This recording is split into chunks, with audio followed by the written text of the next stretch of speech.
Hello guys, ഇഷ്ടം മാത്രം പുത്തൻ പ്രൊമോ വിശേഷങ്ങളിലേക്ക് എല്ലാ കൂട്ടുകാർക്കും സ്വാഗതം. അങ്ങനെ നമ്മുടെ ഇഷിത നമ്മുടെ മഞ്ജുമയ്ക്ക് വേണ്ടി കൈലാസിനെ പുറത്തിറക്കാൻ വേണ്ടി തനിക്കൊരു പരാതിയുമില്ല എന്ന് എഴുതി കൊടുക്കാമെന്ന് മഹേഷിനോട് പറയുകയാണ്. പിന്നീട് നമ്മുടെ മഹേഷും നമ്മുടെ ഇഷിതയും കൂടി പോലീസ് സ്റ്റേഷനിൽ പോയി പരാതിയൊന്നും ഇല്ല എന്നും പറഞ്ഞ് എഴുതി കൊടുക്കുന്നുണ്ട്. അപ്പോൾ പോലീസ് പറയുന്നുണ്ട്, നിങ്ങളിങ്ങനെ എഴുതി കൊടുക്കാൻ വേണ്ടും കൈലാസ് ഇവിടെ ഇല്ലല്ലോ, കൈലാസ് ഇവിടെ നിന്നും എന്നേ പോയി എന്ന് പറയുന്നുണ്ട്. അപ്പൊ കൈലാസ് ഓൾറെഡി ജാമ്യത്തിൽ ഇറങ്ങിക്കഴിഞ്ഞു, പക്ഷെ ഇവരതൊന്നും അറിഞ്ഞിട്ടില്ല.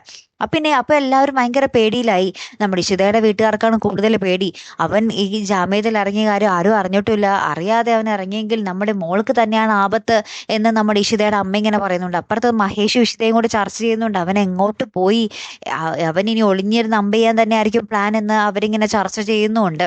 ലാസ്റ്റ് നമ്മുടെ ഇഷിതയ്ക്ക് ഒരു ഫോൺ കോൾ വരുന്നുണ്ട്. ഇഷിത ഇങ്ങനെ ഞെട്ടിത്തെറിച്ച് നിൽക്കുന്നും ഉണ്ട് കേട്ടോ. അങ്ങനത്തെ ഒരു രംഗത്തിൽ ആ പ്രൊമോ അവസാനിക്കുന്നത്. അപ്പൊ ഇനി എന്തൊക്കെയായിരിക്കും ഇനി വരാൻ പോകുന്ന ആ ഒരു തീക്കളികൾ എന്ന് നമുക്ക് കണ്ടു തന്നെ അറിയണം കേട്ടോ. കാത്തിരുന്ന് തന്നെ കാണുമ്പോൾ അടുത്തൊരു വീഡിയോ വരുന്നത് വരയ്ക്കും. Good bye.